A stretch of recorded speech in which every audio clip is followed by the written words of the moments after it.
आज रासायनिक अभिक्रिया एवं समीकरण के दूसरा पार्ट है, जिसमें कि पहला पार्ट कल हम ख़त्म किए थे और हमारी लास्ट टॉपिक थी रासायनिक अभिक्रिया के अभिकारक एवं प्रतिफल। और आज के क्लास में हम चर्चा करेंगे रासायनिक अभिक्रिया की विशेषताओं का। रासायनिक अभिक्रियाओं की विशेषता की यदि हम बात करें तो रासायनिक अभिक्रिया की कुल 5 विशेषताएं हैं, जिनमें पहला है गैस की उत्पत्ति। कल जो हमारी क्लास हुई थी उस क्लास में मैं आप लोगों को जानकारी दे दूं कि रासायनिक अभिक्रिया की डिफिनेशन को हम लोग पता किए थे। रासायनिक अभिक्रिया की डिफिनेशन, अभिक्रिया की परिभाषा समझे थे। इसके बाद हम लोग ये समझे थे कल अभिकारक के बारे में। रासायनिक अभिक्रिया में भाग लेने वाले पदार्थ को अभिकारक कहते हैं। अभिकारक के बारे में कल हम लोग समझे थे। और हम समझे थे तीसरा टॉपिक प्रतिफल के। इसके 3 टॉपिक के अतिरिक्त एक बहुत ही महत्वपूर्ण टॉपिक पर हम डिस्कस किए थे वीडियो के अंतिम में, रासायनिक अभिक्रिया होती कैसे है। अगर आप लोग पूरा वीडियो नहीं देखे होंगे तो हम निश्चित रूप से आप लोग से आग्रह करेंगे कि एक बहुत ही महत्वपूर्ण टॉपिक था रासायनिक अभिक्रिया कैसे होती है, आप लोग जरूर उनको देखें। आज अगर हम चर्चा करेंगे रासायनिक अभिक्रिया की विशेषताओं के बारे में। रासायनिक अभिक्रिया की विशेषताओं के रूप में 5 विशेषताएं देखी जाती है। पहला विशेषता है गैस की उत्पत्ति, दूसरा विशेषता है अवक्षेप का बनना, तीसरा विशेषता है रंग परिवर्तन, चौथा विशेषता है ताप में परिवर्तन, पांचवा विशेषता है अवस्था में परिवर्तन। कुल मिलाकर के कहा जाए तो रासायनिक अभिक्रिया की ये 5 विशेषताएं हैं, जिसे शॉर्ट ट्रिक से हम याद भी रख सकते हैं आसान भाषा में। जैसे कि आसानी से याद रखने के लिए हम यहाँ पर साइड में एक कॉलम बना रखे हैं। अगर हम इसमें अच्छे से देखें पांचों में, तो 2 चीजें ऐसी है जो बन रहा है, जिनकी उत्पत्ति हो रही है।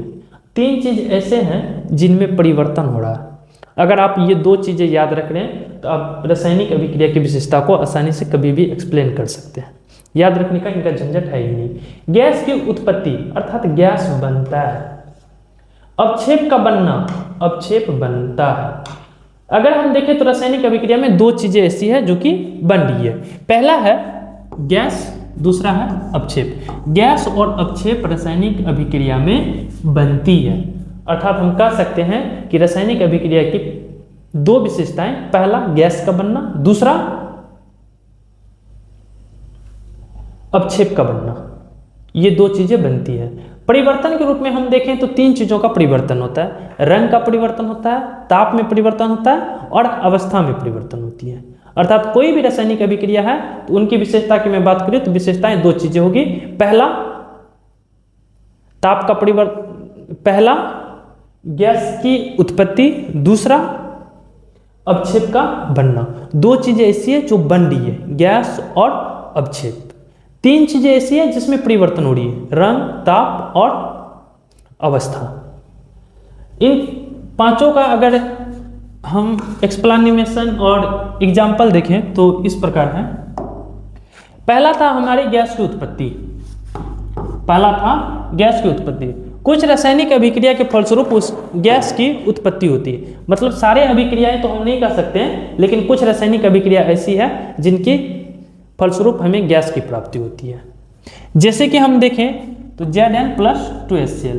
अगर HCl में हम जिंक के छोटे छोटे दाना डालते हैं तो हमें बनता है हाइड्रोजन गैस, अर्थात हाइड्रोजन गैस की उत्पत्ति होती है। आगे हम बढ़े तो दूसरा था अवक्षेप का बनना। कुछ रासायनिक अभिक्रिया के फलस्वरूप अवक्षेप की प्राप्ति होती है। अवक्षेप अर्थात ऐसे पदार्थों का निर्माण होना जो एज ए लिक्विड अर्थात सफेद दही के रूप में प्राप्त होता है, ये होती है अवक्षेप। तो कुछ रासायनिक अभिक्रिया के फलस्वरूप अवक्षेप का प्राप्त होती है। जैसे कि अगर NaCl में AgNO3 अर्थात सोडियम क्लोराइड में सिल्वर नाइट्रेट के या सिल्वर नाइट्रेट को मिलाया जाता है तो हमें सिल्वर क्लोराइड के रूप में सफ़ेद दही के जैसे पदार्थ प्राप्त होता है, जिन्हें हम लोग अपक्षेप करते हैं। साथ में NaNO3 की प्राप्ति होती है। अतः अपक्षेप का बनना, अतः कुछ रासायनिक अभिक्रिया फलस्वरूप अपक्षेप के निर्माण होता है। जैसे कि NaCl में जब AgNO3 मिलाते हैं तो हमें AgCl के रूप में अपक्षेप की प्राप्ति होती है। इस प्रकार हम कह सकते हैं कि रासायनिक अभिक्रिया की दो प्रमुख विशेषताएं, अगर उत्पत्ति की बात करें तो दो चीज़ों की उत्पत्ति होती है। पहला गैस की उत्पत्ति, दूसरा अपक्षेप की उत्पत्ति। तो ऐसा नहीं कि सारे रासायनिक अभिक्रिया ऐसी होती हैं जिनमें कि गैस बनता ही बनता है, नहीं भाई, गैस सारे अभिक्रियाएं में नहीं बन रही। जैसे कि नीचे वाले अभिक्रिया हम देख रहे हैं NaCl प्लस AgNO3 में मिला रहे हैं तो AgCl प्लस NaNO3 पर प्राप्ति हो रही है, इनमें कहीं गैस प्राप्ति नहीं हो रही है। और ऐसी भी सारे अभिक्रियाएं नहीं होती हैं जिसमें कि हमें अपक्षेप बनता ही नहीं बनता है। कुछ अभिक्रियाएं ऐसी होती हैं, कुछ रासायनिक अभिक्रिया जिनमें कि हमें गैस और अपक्षेप की प्राप्ति होती है। ये रासायनिक अभिक्रिया की दोनों विशेषताएं हैं। अगर तीसरी विशेषता की हम बात करें तो तीसरी विशेषता है रंग में परिवर्तन। तो सारे अभिक्रियाएं में नहीं, पर कुछ रासायनिक अभिक्रियाएं के रंग में भी परिवर्तन होता है। जैसे कि कुछ रासायनिक अभिक्रियाओं के पदार्थों के रंग में भी परिवर्तन होता है। जैसा हम देखें यहाँ पर पोटासियम परमैंगनेट, पोटासियम परमैंगनेट जो होती है वो बैंगनी रंग की होती है। पोटासियम परमैंगनेट बैंगनी रंग की होती है। और पोटासियम परमैंगनेट के विलयन को लेकर अगर उसमें हम थोड़ी थोड़ी मात्रा में नींबू का रस दें या नींबू के रस को निचोड़ें तो विलयन की जो बैंगनी रंग होती है ना वो धीरे धीरे गायब हो जाती है। आगे थे ताप में परिवर्तन। कुछ रासायनिक अभिक्रिया के फलस्वरूप उसके ताप में भी परिवर्तन होता है। ऐसा नहीं कि सारे रासायनिक अभिक्रिया में, पर कुछ रासायनिक अभिक्रिया में उसके ताप में भी परिवर्तन होगा। कुछ रासायनिक अभिक्रिया ऐसी है जिसके रंग में परिवर्तन होगा। अगर हम ताप में परिवर्तन को देखें तो कली चूना, आप लोग देखे होंगे घर की पुताई करने के लिए चूना लाते हैं, कली चूना। उस कली चूना में जब पानी देते हैं, जल मिलाते हैं तो उसमें प्रचुर मात्रा में गुप्त उष्मा रहते हैं और गुप्त उष्मा की उत्पत्ति होती है। यदि आप उसे हाथ से मिलाना शुरू कर देंगे तो आप निश्चित रूप से आपके हाथ झुलस जाएगी। अगर घर की पुताई करने के लिए कली चूना लाई जाती है तो उसमें जल डालकर हाथ से कभी मिलाने की प्रयास न करें। उसे पुताई करने वाले जो लेबर रहते हैं, जो मिस्त्री रहते हैं, वो अच्छे तरीक़ा से जानते हैं इसके बारे में, वो अपने हिसाब से उन्हें मिलाते हैं। तो कभी भी ये गलतियाँ ना करें, क्योंकि कली चूना और जल के बीच अभिक्रिया होती है, जिस अभिक्रिया के फलस्वरूप प्रचुर मात्रा में ताप में परिवर्तन होता है, अर्थात ताप की उत्पत्ति होती है।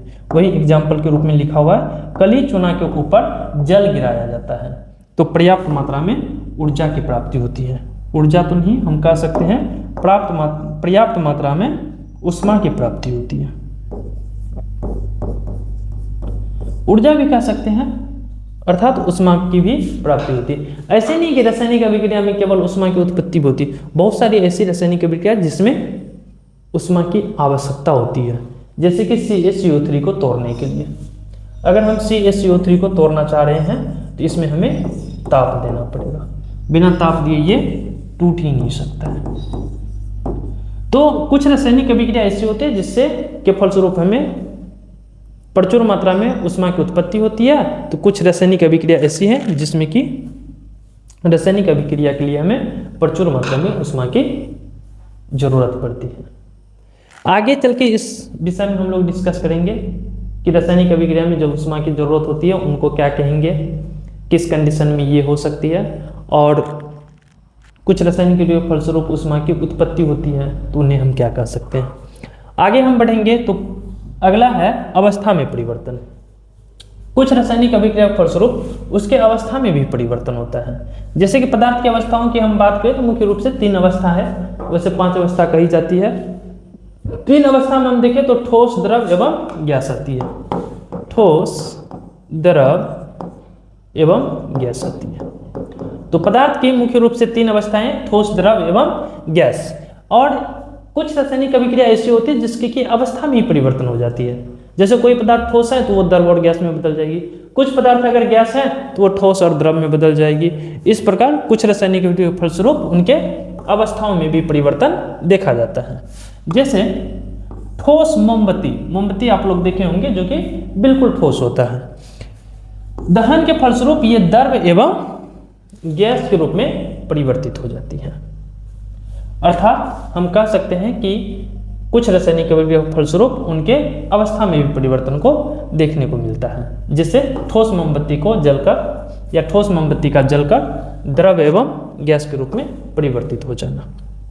शॉर्ट ट्रिक के रूप में यदि हम इसे याद रखने का प्रयास करें तो हम निश्चित रूप से बताए थे कि 5 ऐसी विशेषताएं हैं जो रासायनिक अभिक्रिया के फलस्वरूप हमें देखने को मिलता है, जिसमें 2 ऐसी अवस्थाएं हैं जिसमें हमें कुछ न कुछ बनता है, किसी न किसी चीज की प्राप्ति होती है।